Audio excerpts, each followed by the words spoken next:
قانون مکڑی کے جالوں کی مانند ہے، اگر کوئی غریب کمزور جانور ان پر چڑھ آئے تو پکڑ لیا جاتا ہے، لیکن ایک بڑا ٹوٹ سکتا ہے اور بھاگ سکتا ہے۔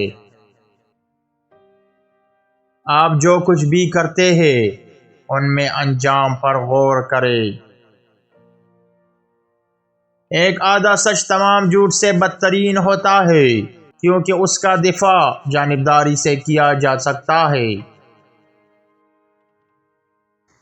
جب تک آپ زندہ ہیں مسلسل سیکھنے کی کوشش کریں، اس یقین کے ساتھ انتظار نہ کرو کہ بڑھاپا خود ہی حکمت لائے گا۔ معاشرہ اس وقت اچھی طرح چلتا ہے جب اس کے لوگ مجسٹریٹوں کی اطاعت کرتے ہیں اور مجسٹریٹ قانون کی پابندی کرتے ہیں۔ بہت سے برے آدمی امیر ہیں اور اچھے آدمی غریب ہیں، لیکن ہم ان کے ساتھ اپنی فضیلت کو دولت سے نہیں بدلیں گے۔ کسی آدمی کو اس وقت تک خوش نہ کہو جب تک وہ مر نہ جائے۔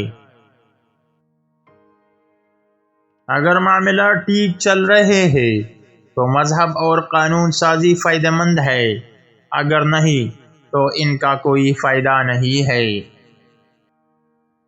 مرنے سے پہلے کسی کو خوش نہ کہا جائے، تب تک وہ خوش نہیں، صرف خوش قسمت ہے۔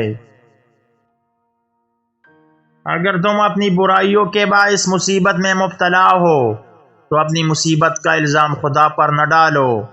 تم نے اپنے حکمرانوں کو طاقتور بنایا، انہیں محافظ دیے، سو اب تم غلامی کی باری چوڑی کے نیچے آہے بھرتے ہو۔